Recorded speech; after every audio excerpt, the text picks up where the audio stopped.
Did you feel an earthquake yesterday? I didn't, but what time was the earthquake? About Early afternoon? afternoon, yeah, like one-ish. Okay, that was before. Yeah, I was curious if I didn't feel it, but our power went out again yesterday, and I was wondering if that might be related, but I don't think so. It Was it was intense? the most intense I've ever felt. Oh, I was outside at a coffee shop nearby, and the building started making a really loud sound as if the foundations were crumbling. And people were looking at each other in panic. hmm. And some people's like food was like falling off the table. And, I like you're always thinking in those moments, is this the one? Is this the big one? Yeah, And then it calmed down, and it's incredible how quickly people just go back yeah. to what they just gone. And it made me think about, in our first conversation when I was talking about the desperate desire for that mutual recognition. If there were ever a moment where you'd think people would look at each other at a coffee shop and be snapped out of their narrow tunnels for a moment, you think it'd be right after we're reminded how small we are by this thing that is threatening to destroy us in an instant. And yeah, it was like that. The conversations picked right back up where they were. Hmm. Um, I Portal closed really fast, huh? Yeah, yeah. I mean, I guess it's a testament to our adaptability, but I was shaken by it. Well, there's a funny term. Um, so I wanted to start today asking you a couple slightly more grounded questions before delving into the weeds of metaphysics. This has been an intense week of reading for me. I've found your book to feel like reading Hegel or Whitehead in that I'm straining to put together a lot of the technical language, and then at an instant, suddenly a really rich picture will seem to be evoked, and I'm I'm I'm then unsure whether the picture I have, I'm so happy to simply have gotten a picture that then I'm assuming it must be the one Matt intended. And then, thinking, well, the chances of that might be quite low. So that's part of what we'll go into today. But as far as a more grounded question about dealing with modern day-to-day life, do you struggle at all with dissociative scrolling on your phone for periods of time that you then feel ashamed of after? Are there portals the algorithm draws you into, or have you figured out a way to be free of that? Still working on that one. Um, no, it's interesting to track my media hygiene over the last decade, even. I think during the pandemic, it was a kind of intensification of the doom scrolling and the breakdown of my ability to trust the normal sources of news that I would consult for insight into what the hell is going on. And so I, I'm still, on Twitter a lot, or X, uh, and I get a lot of my sense of the global situation from certain sources that I don't fully trust, but I try to piece together a picture based on the biases I detect in the various sources Mhm. that I consult. But that kind of, you know, I'm information hungry. I can't help it, and you know, I still feel like I'm searching for a healthier relationship to the um, information overload that comes from our electronic media environment. I'm not comfortable simply checking out from it, because then I would feel like I wasn't a full participant in the culture of our time. For better or worse, so much of the culture of our time is being made um, online, you know, and I guess I try to assuage my guilt about the doom scrolling that I can do on occasion by, contributing content like this, and trying to shift the conversation in small ways to more, um, enlightening sorts of uh, idea pathways that elucidate the deeper contours of our human experience rather than clouding them over and deceiving and manipulating and so on and so forth. So, I think I deal with the addictive potential of these technologies by trying to put more nutritious food out there, so that maybe someone will come across it and it will, um, snap them out of the, um, addiction to a dopamine hit into some kind of self reflection, that would lead them, um, yeah, to consider a new perspective on the human condition. But yeah, I think I'm right there with you.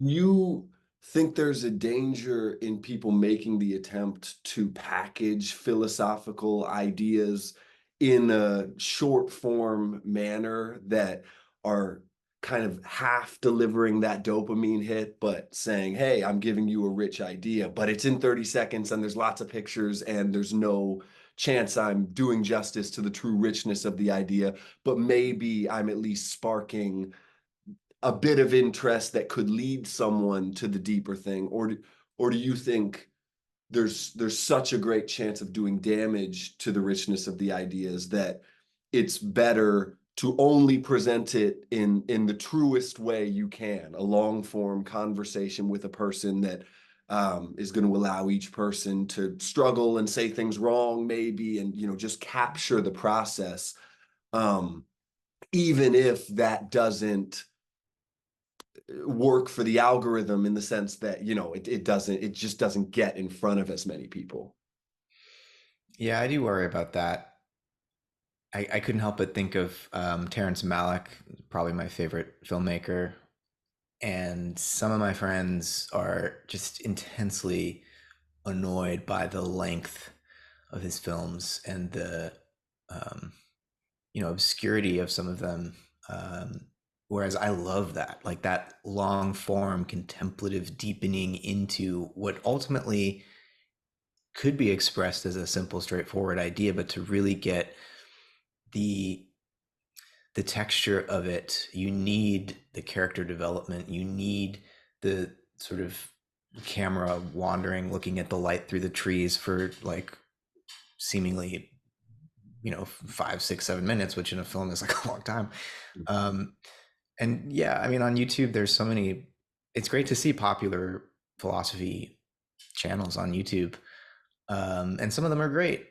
But yeah, there's also a way of packaging it. Usually, it's the debate forum that gets lots of views, and that is so, yeah, entertaining, but also not leading us towards the truth. It's just you get two different camps who arrive at the debate already sure that they're right, and are trying to win converts. And there's not, in the debate format, much opportunity for dialogue or dialectic, which would be a shared, uh, pursuit, sometimes using, agonism and, sort of frank criticism of one another, in the service of bootstrapping each other closer to the truth. Um, Debate often doesn't do that. Neither opponent is willing to grant the other, that they've hit their target.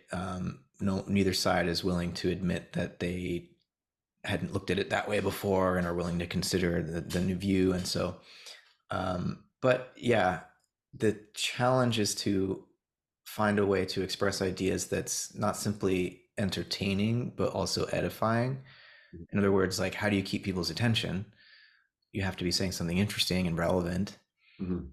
but philosophy is never going to not be challenging. And so to some extent, it's not, it's hard to make it popular and easily accessible because there's a certain degree of effort required on the part of the viewer or the listener to even Mhm. break into the conversation, right? So you can't just hand Yeah. it to someone. Yeah. Okay, there's a couple things that come to mind from that. I mean,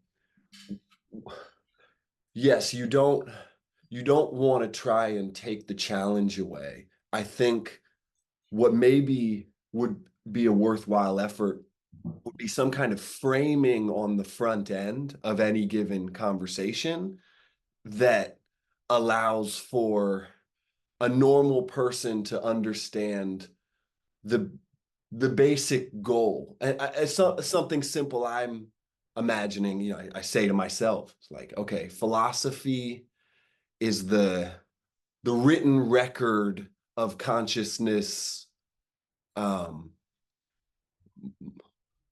modeling and molding itself.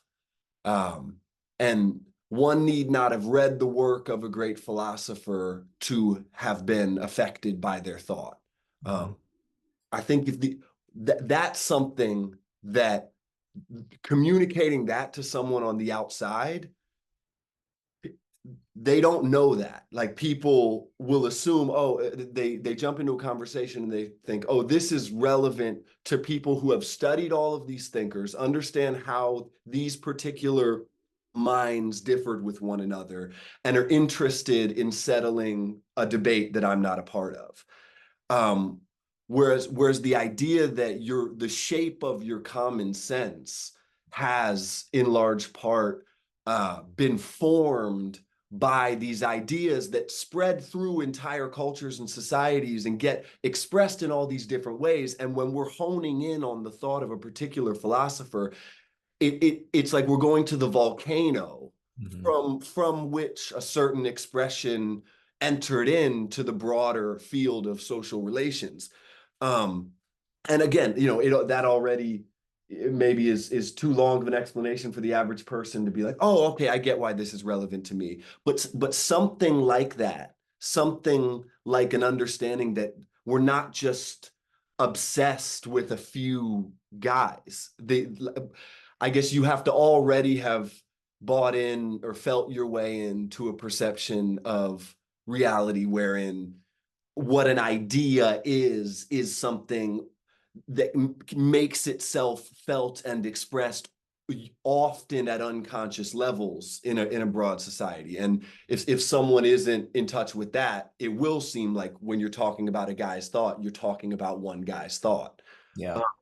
And people are more open to the idea that someone like Marx had a big impact because the ideas are explicitly political. They're like, oh yeah, political thinkers, they propose changes to the system, and the system either takes them on or rejects them and rebels. I get it at that level. Um, but yeah, the popularization of an understanding of philosophy that um, lets someone know that all of those political systems have philosophy, have metaphysics at their foundation. Um, and you do have a metaphysics. You are operating with a philosophy. You're either looking at it and trying to understand it, or you're not, but it is there for you. Yeah. Uh, Yeah.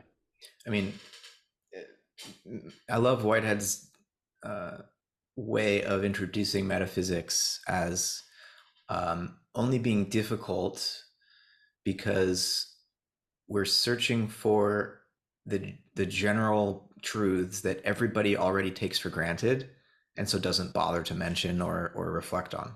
mhm, mhm. And so there is, yeah, our common sense is soaked in metaphysics. And if you want to begin a metaphysical conversation, and Aristotle already noted this almost 2,500 years ago, metaphysics is about establishing the basic categories that we use to think about ourselves and the world. Category is a term, if you break it down, agora is in there. The agora is like the town square, the marketplace, a place where people go to converse about um, the affairs of the polis, of the city state, and their lives, and they figure stuff out together. We arrive at our categories, in other words, through conversation, attempting to work out what's important to us and what we ought to do and all of these things. And so categories don't just drop from heaven. Our Mhm. metaphysical categories are always presupposed in our ordinary ways of speaking with each other. And metaphysics is just the effort to distill them so that we can become clear on what the principles are that are informing what we already believe. Mhm. But there's a ancient debate among philosophers as to whether or not the philosopher is um, sort of creating the common sense of the time or expressing it and interpreting it. So you brought up Marx, and he's a great example of this. He's inheriting Hegel's philosophy, and for Hegel, the philosopher always is backward looking, interpreting history through the rearview mirror, right? And so Hegel, his famous line is that the owl of Minerva or of wisdom flies at dusk. So in other words, at the end of the day, the philosopher is looking back to take in what has occurred and give it some interpretation. Mhm. And Marx takes Hegel and says, no, it's he says something like philosophers have assumed that their role is to interpret the world. Well, I want to change it, right? So Marx wants to utilize thinking and metaphysical analysis in order to disrupt the existing common sense and bring about a new kind of consciousness so as to change history, right? And whether or not philosophy is about changing history or interpreting history is, yeah, it's this age old debate. I don't know that we really need to choose one or the other, but um, there's a long conversation about what the role of the philosopher is here. Like, one more example I could give would be like Descartes with his famous or infamous dualism and his statement, like, I think, therefore I am. It seems like it's this new birth of subjectivity and self consciousness. And the question is, well, did Descartes sort of invent this new mode of egoic consciousness, or is he just describing something that was already underway in early modern European culture, right, and giving words to it? Or is it a bit of both? But I And also. the question of, does giving words to it Mhm. help stabilize it, even if Right. it's not what birthed it? And that leads to a question I've been having about Whitehead. I listened not too long ago to your conversation with Rupert Sheldrake, and there was mention that while there's only a couple process philosophy focused institutions in the US, there's 32 and counting in China. And he had gathered some intel that part of the growing popularity of process philosophy in China has to do with the older generation knowing that the younger generation wants things that are Western and feel like they're coming from the other side of the world. Uh, and whereas the older generation would love for the younger Chinese to be returning to Confucianism or some of the more ancient Chinese philosophies, they view process philosophy as a way to get there um, through this Western way of thinking. And I have when I've been struggling to understand this stuff and trying to find the motivation to continue to understand it, part of my picture has been that it's providing a conceptual scaffolding for these states of mind that I've only otherwise touched by grace, momentarily, whether through psychedelics or meditation. Um, and that perhaps the reason those states don't stick around is because I have a very active imagination and conceptualizing mind, and the project of quieting it or eliminating it um, feels less practical than giving it the proper work to do so it can be running at full volume and holding up a higher state of understanding rather than distracting from it. Mhm. um but at the same time, well, okay, so just to jump from that to a particular quote that connects to it. Let me see what I have here. So, you at one point, I think in reference to the idea of perpetual perishing, in crossing the threshold, you say, and you're quoting Whitehead for part of this, as we have seen, quote, the notion of an actual entity as the unchanging subject of change is completely abandoned in Whitehead's philosophy of organism. No thinker thinks twice, Whitehead continues, and to put the matter more generally, no subject experiences twice. And so, on one level, that seems the opposite of what we think of as an Eastern philosophical view, that what one should be doing is finding their way to an identification with the unchanging subject. But then when I try to imagine what the experiential difference could possibly be between imbibing one or other of those states, what would be the difference between the experience of someone that says, I've found my way to identity with only the unchanging subject of experience, or one who would say, no, I've fully taken in process philosophy. I know that no thinker thinks twice. I'm dying every moment.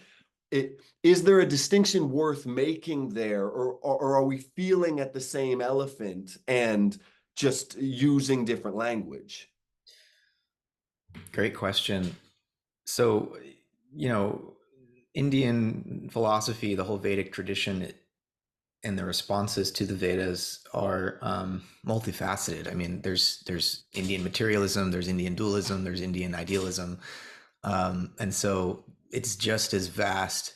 When we talk about Eastern philosophies and spiritualities, there's just as much internal diversity there as there is in the Western philosophical tradition, right? Of course, I don't mean Totally. to simplify it down to all they ever say over there is there's no self. Like I know. Yes, but you see Buddha, Siddhartha Gautama, uh, responding to this Vedic tradition, and in particular the teaching, the doctrine of that Atman is Brahman, and that the Atman would be this unchanging self that we human beings with our, in the West we'd say the empirical ego, or the jiva, I think is the term in Sanskrit. Like we identify with this little self that's always changing, new desires coming up all the time. We want to quench our thirst. We want to, get this and that.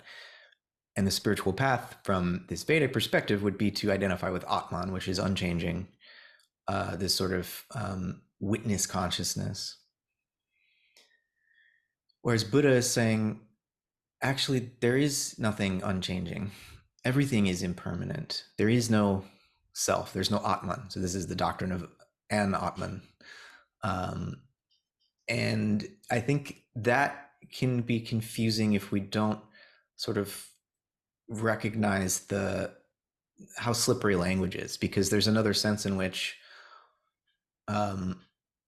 I think Buddhists, and through Whitehead's process philosophy, we can come to see how, well, there is a kind of virtual self, at least, in the sense that, while everything is impermanent, perpetual perishing, there's also a new birth in every moment. And so I see Whitehead's view here of a flowing sort of oscillation between the arising and perishing of occasions of experience as a somewhat it's like a mediating position here. It's not that there's no self in it, but it's also not that there's just one unchanging self. It's that selfhood is kind of temporary thing, and we need to be able to let go of any form of identity that arises moment by moment and go with the flow. And the idea that no thinker thinks twice can be both terrifying and liberating, depending on our attachments. And so, Whitehead's offering something quite theoretical in that statement that you're just sharing. And I think the Buddhist path offers a more practical and ethical, and also almost, I mean, the whole the Four Noble Truths and Buddha's whole approach to this is kind of medical. It's a diagnosis of a problem and the offer of a treatment for it. And so I think Buddhism can help us with the practice of non-attachment, which would allow us not only to understand what Whitehead is talking about, but to live it. Right?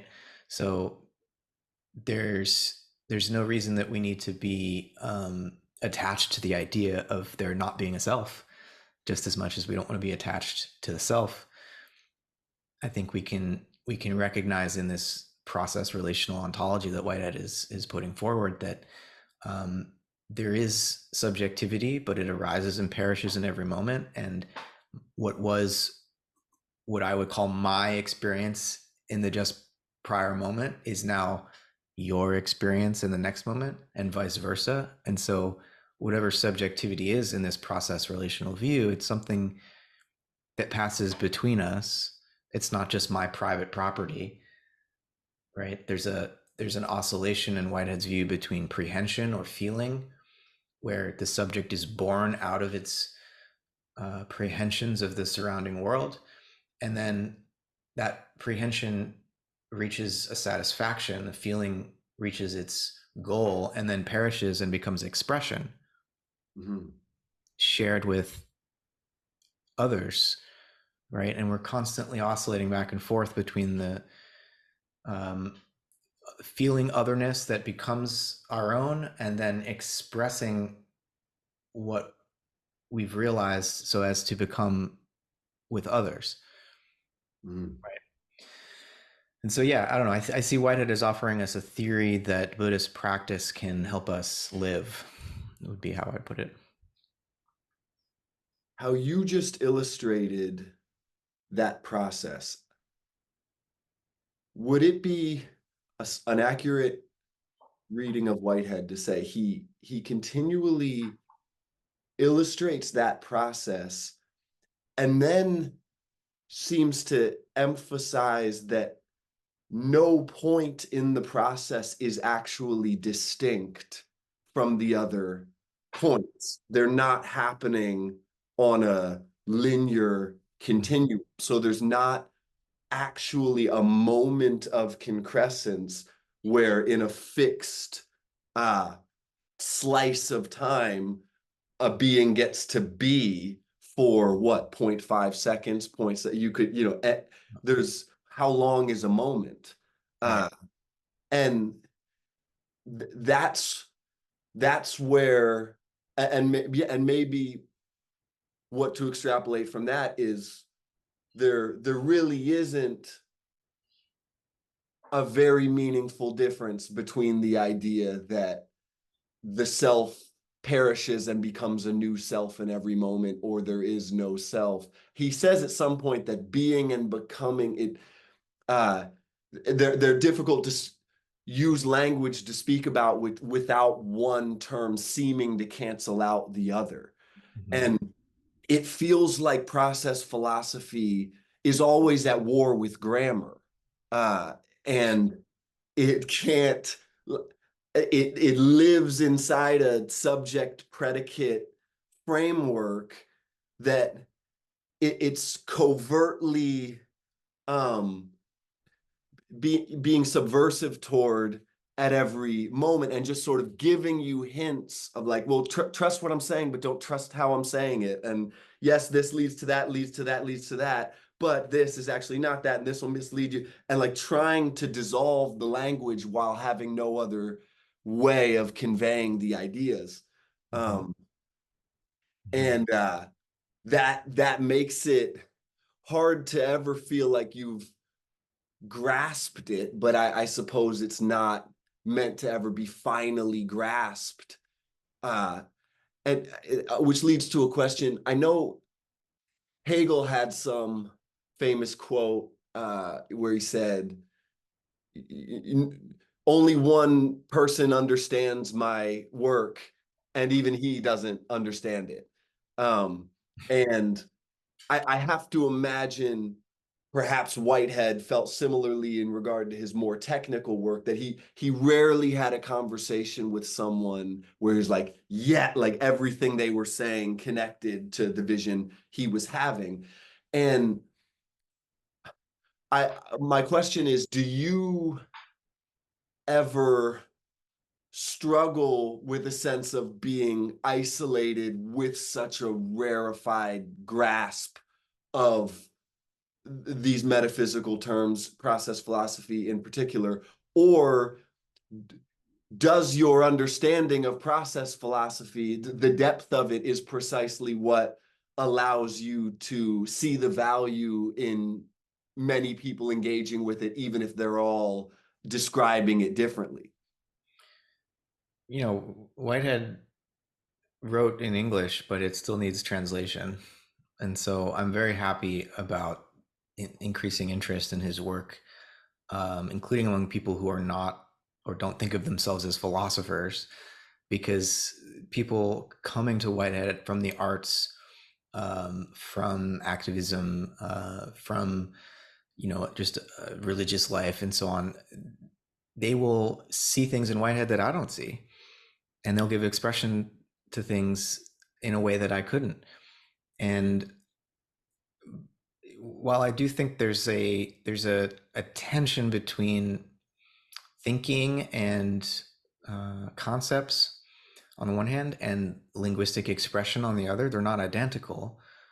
There's a tension between them, but at the same time, I feel if I can't explain an idea to somebody else, I don't understand it either.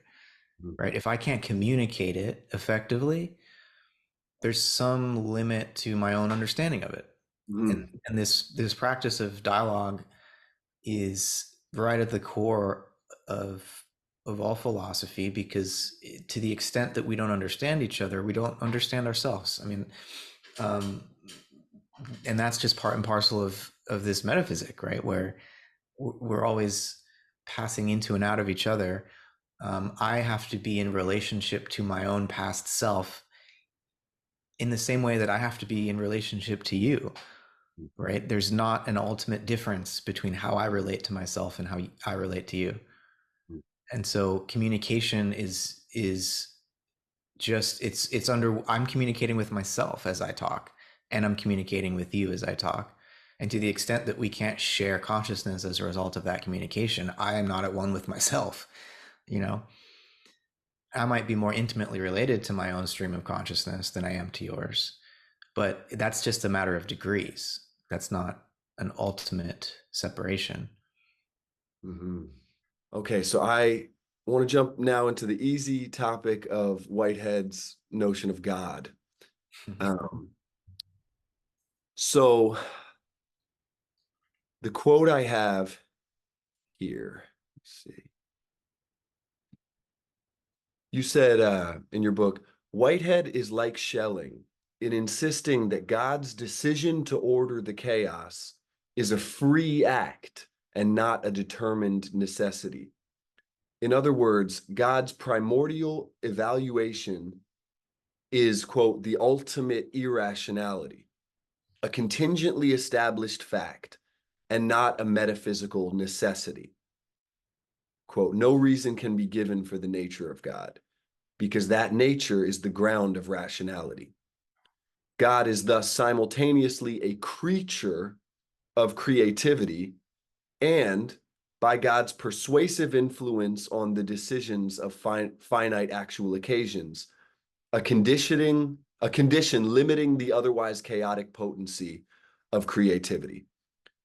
Okay, few things I want to hone in on. So, calling God a creature, the reason for that I can see here is the idea that God didn't have to be. Um, Mm-hmm. it, there, and what I gather elsewhere in your book is this picture of God, well, and it says it there as the limiting condition, and contingent, didn't have to be. So in some sense, we're imagining God as the first choice. And that choice having something to do with that there should be continuity of some sort. Hmm. Um, Hmm. and you know, in our last conversation, we went through those three traditional views of God Whitehead illustrates, and um, and you characterize Whitehead as a panentheist, Mhm. not falling into just one of those categories. And if I'm understanding correctly, the reason for that is that this creature we're calling God, this first conditioning choice, that feeling and continuity should exist, and then everything is built on that, um, and that there should be the meaningful accumulation of experience and change. That creature we're calling God sprung forth within something more like that first category, that first kind of God he illustrated, the Tao, the Hmm. that where God is this principle of that there should be continuity. Um, that must spring out of some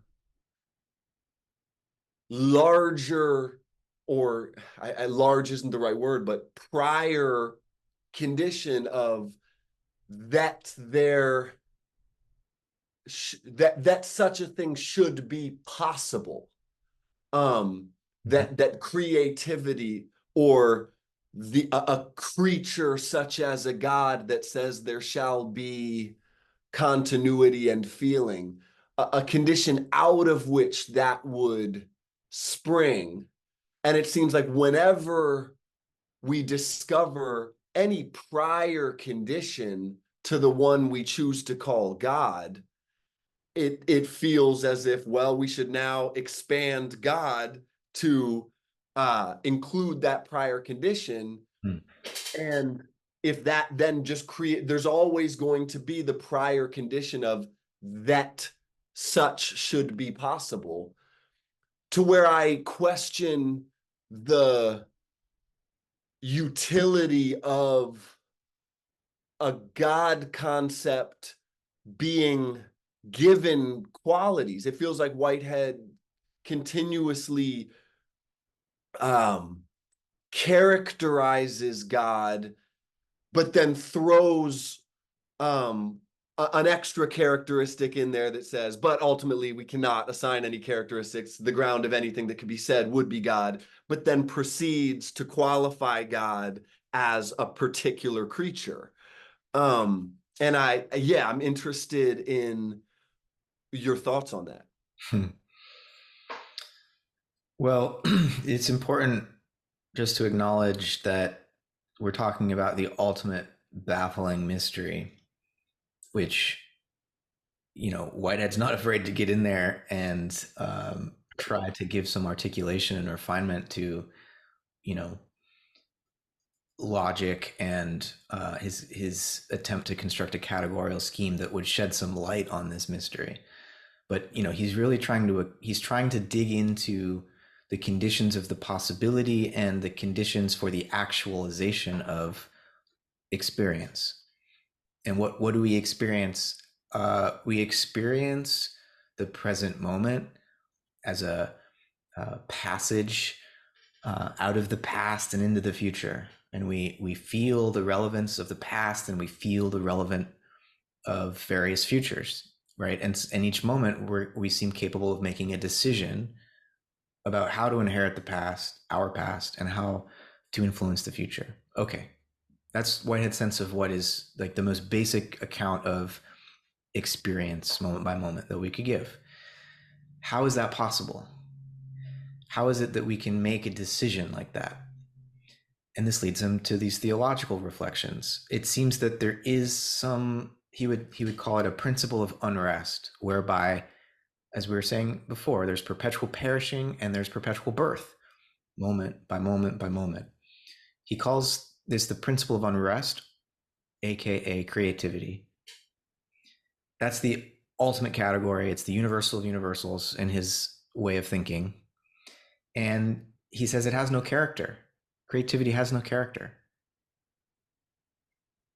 But when we think about then the source of the character of the world and of our capacity to characterize the world, he's led to this idea of God as the original creature of creativity, and also at the same time, the original condition upon creativity.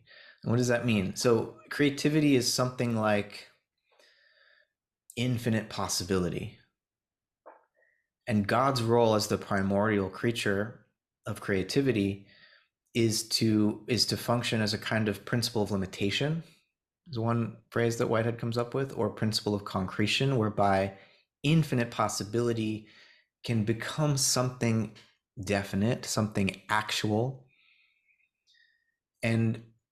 But we don't want to think of God as like just being back there at the beginning of the universe or something. God is doing what God does in every moment and is fully present in every moment, and not something that we're just trying to recollect that happened a long time ago or whatever. And because it's tempting to think about this in terms of the Big Bang and the fundamental constants and all of this, which are maybe interesting, helpful analogies, but Whitehead's speaking at a different register here. And so God's role as the principle of limitation is active as what he calls an initial aim in each moment of our experience that grants us a feeling of relevant novelty. So if creativity is just infinite possibility, there's no distinction between, or way of differentiating between that possibility and this possibility.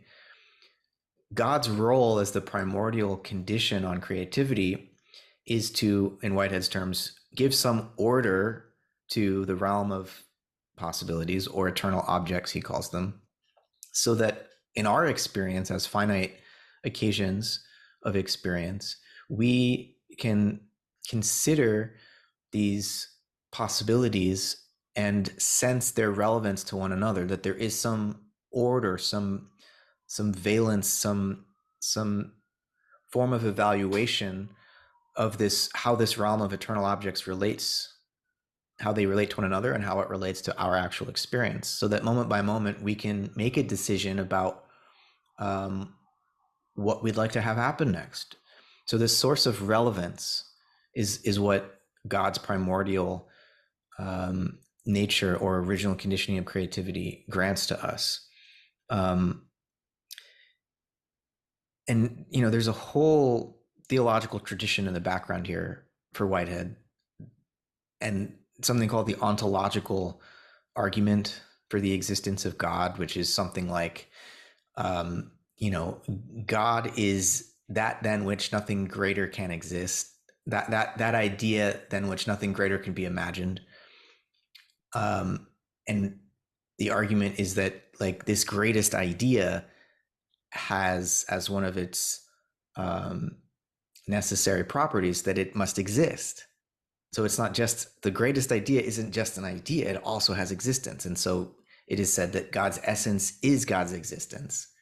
And there's this necessity in that is a challenge if you want to imagine that God created the world as a free deed out of love.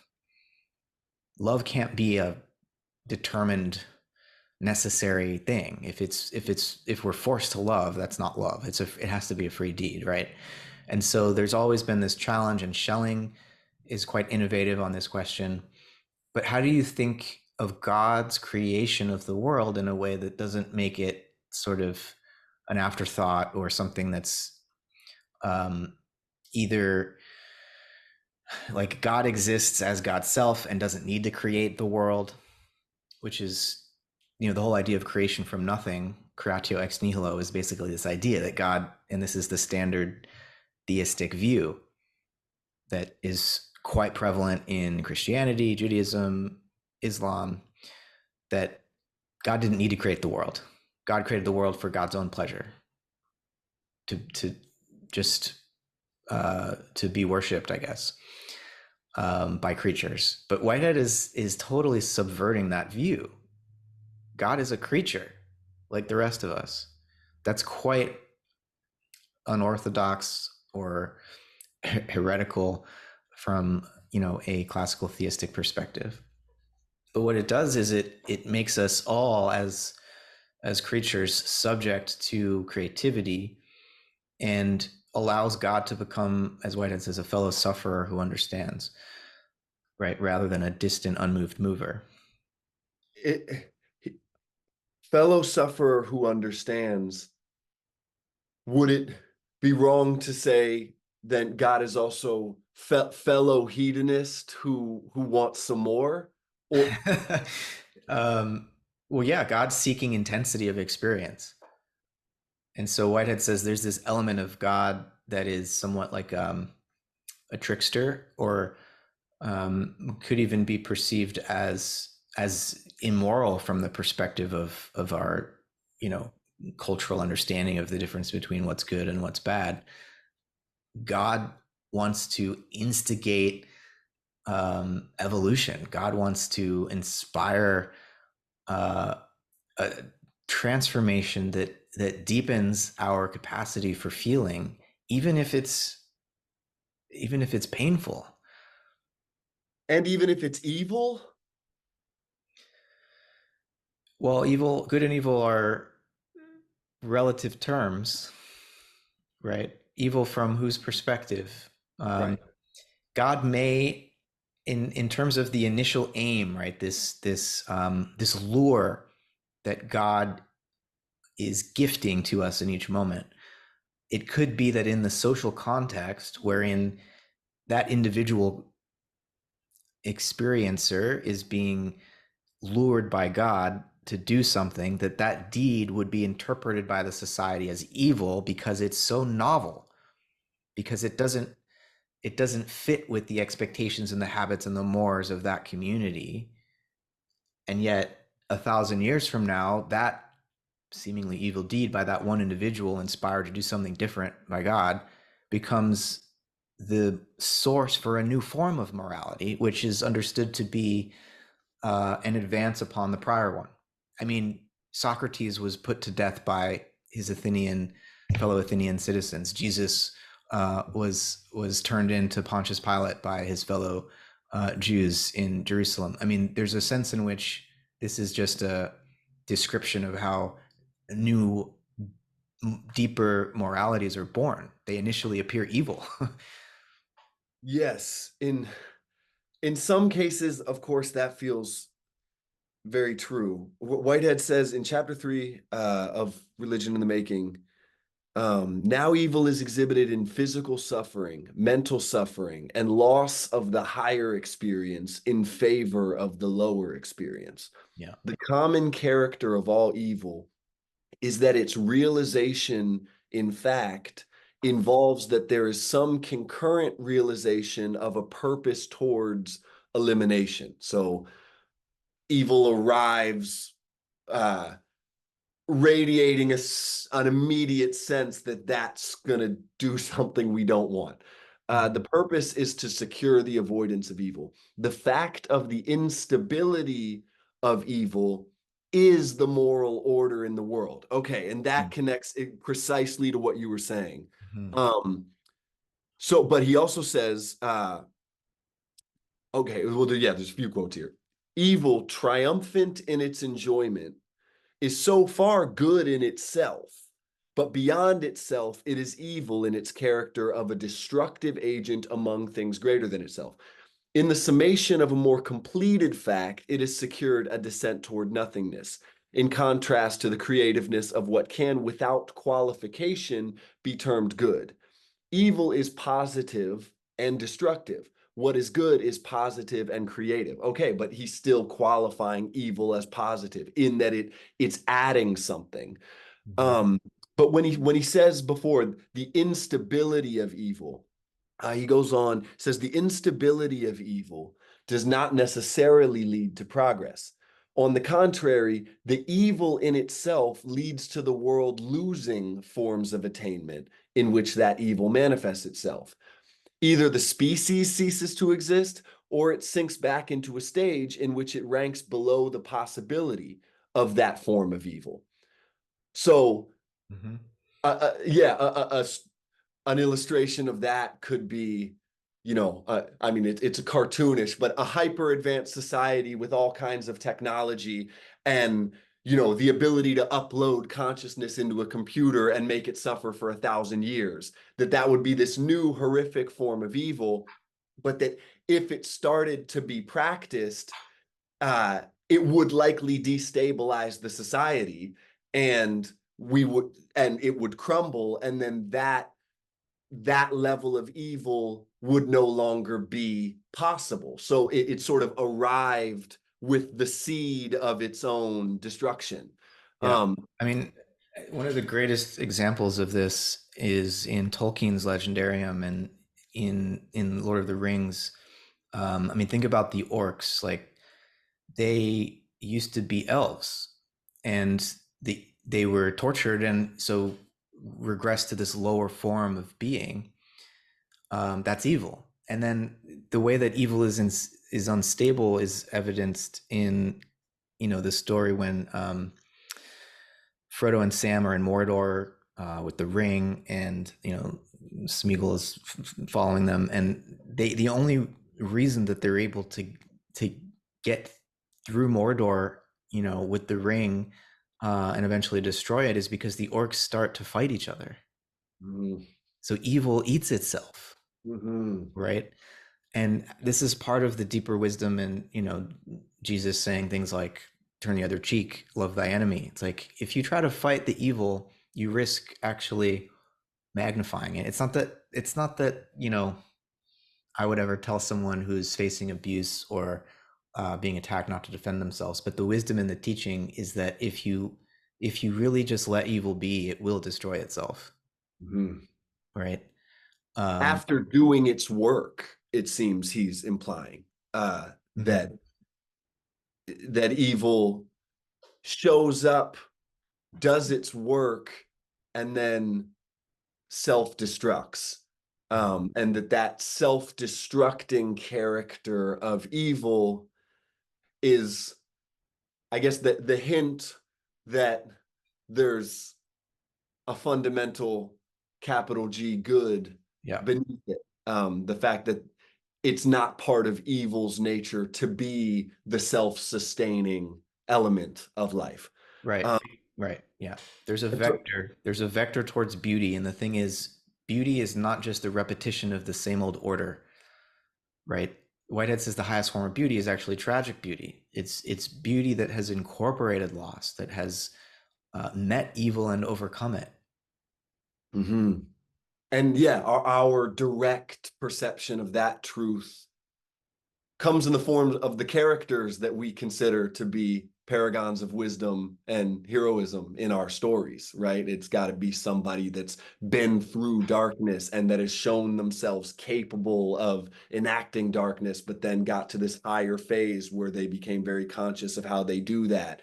And there has to be pain. We can't really find a character truly beautiful without the sense that they've suffered immensely. That Right. seems to. So the highest good is not the opposite of evil, it's the integration of evil.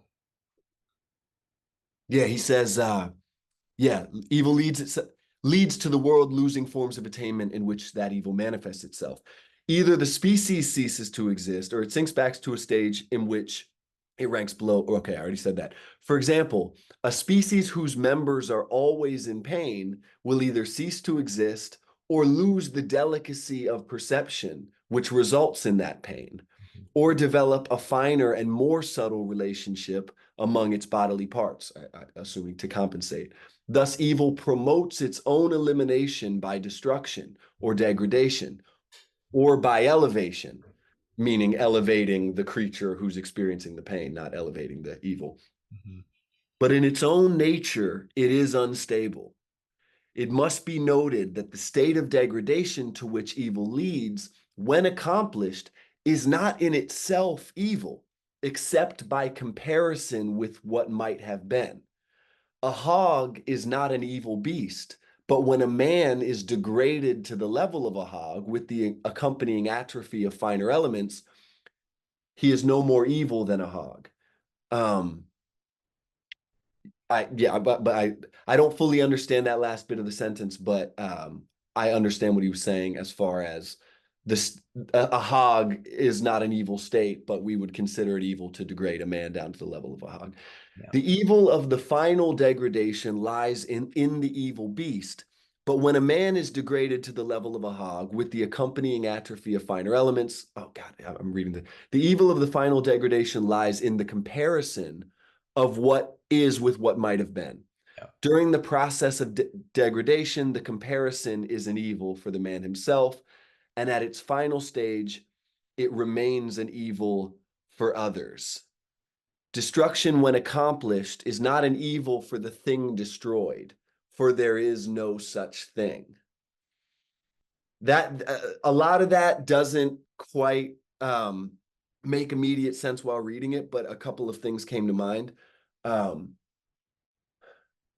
you know, one, when he talks about evil eliminating itself, and one of the forms being that it could the organism experiencing the suffering loses the delicacy of perception, which results in that pain. I remember hearing Alan Watts Mm. talk about he done some research into torture and these accounts of torture in the Middle Ages, and a not entirely uncommon occurrence wherein the subject of the torture would suddenly start laughing and would seem to enter this state of ecstasy, and that and it was just known among torturers that at that point that's when you just call it a day because you're not going to be able to torture this one anymore. And on one level, it's the darkest image you could imagine, right? Someone like being tortured into mania to where like, you can't, it's horrific. But on another level, it's deeply comforting. It's like there are these built-in limits in nature. Um, you can only suffer so much. A consciousness will only take on so much suffering before it'll just shut down those receptors.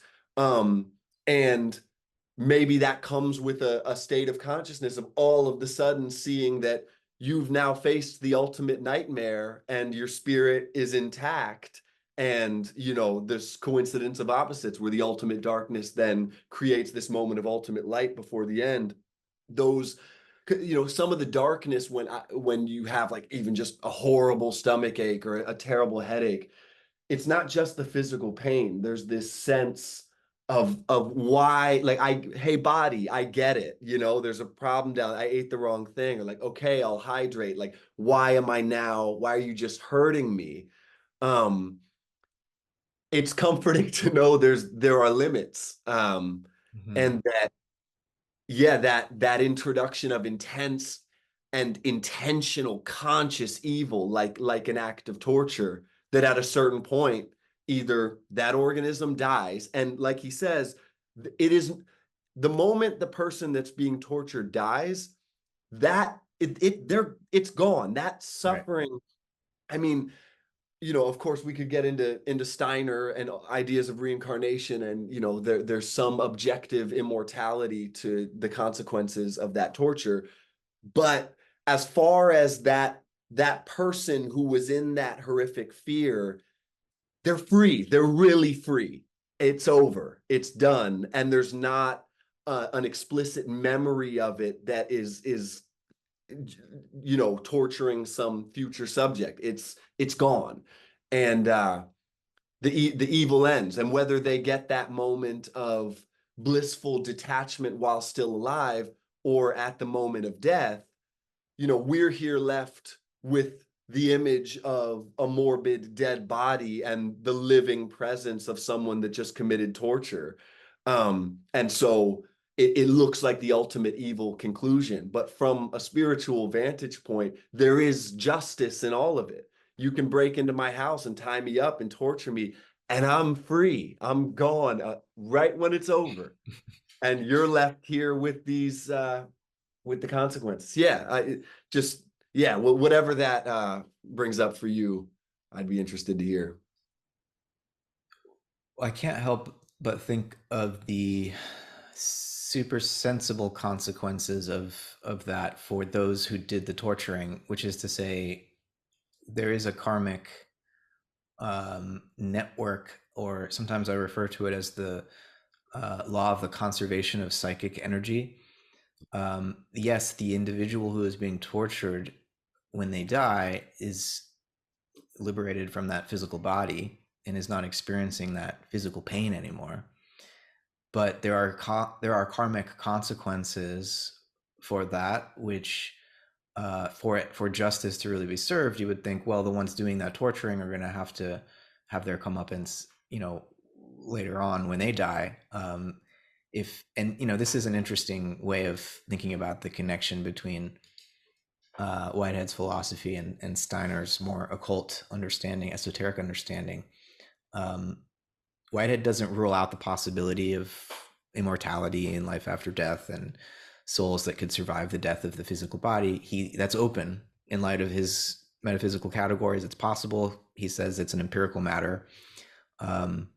Steiner's willing to go beyond that threshold and say things about what happens after death, that we have a life review, but we experience our own lives from the perspective of everybody we influenced. In other words, we see our own behaviors from the perspective of other people and how we affected them.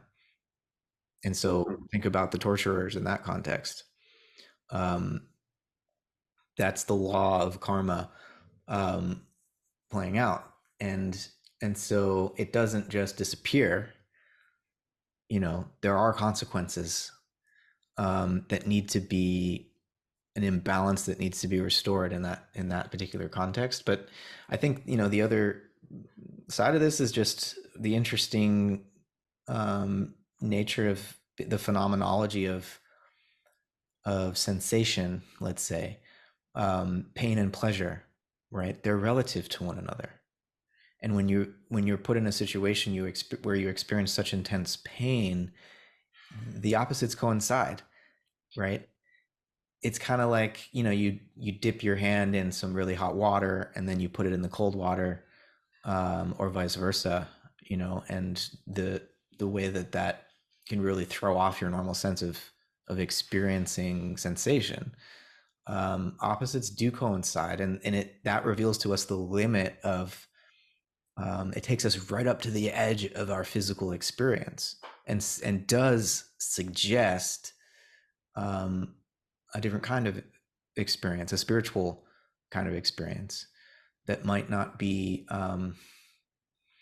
limited in the same ways, right? And so there's this is kind of an interesting way of talking about the threshold, that I've titled the book, Crossing the Threshold, and it's this threshold between sensible and supersensible experience.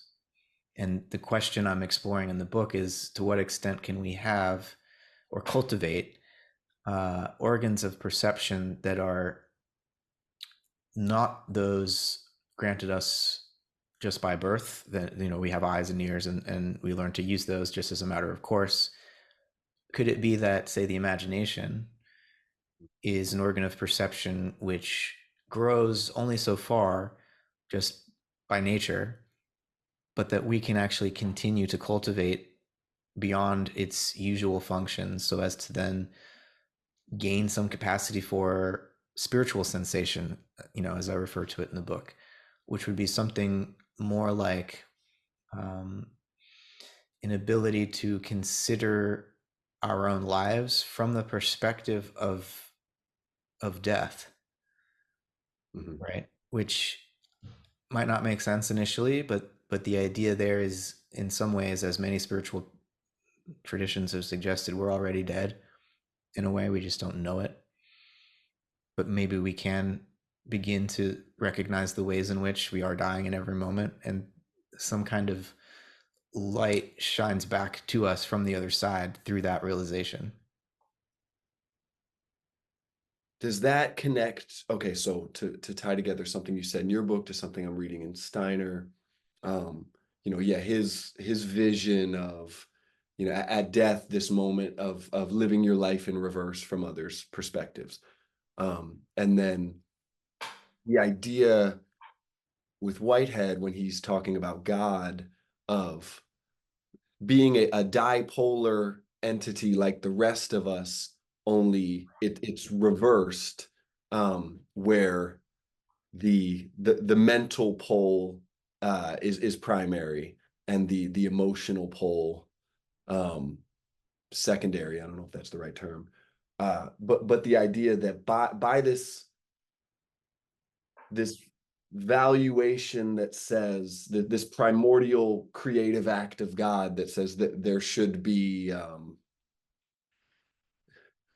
continuity and constraint, experiences had, uh, that that that that now we're inside those experiences and feel them as movement across a space, um, but that when you say we've already died, there's an element to us that is outside of time, and Mm-hmm. thereby we're through time being drawn back to that which we were already prior. And that sense of a lure forward, something in the future that's calling us. It takes the form in our day-to-day lives of what I'm going to do next year, what I want to do now. But of course the ultimate destination is death. That's the thing we're being pulled toward. Um, Mm-hmm.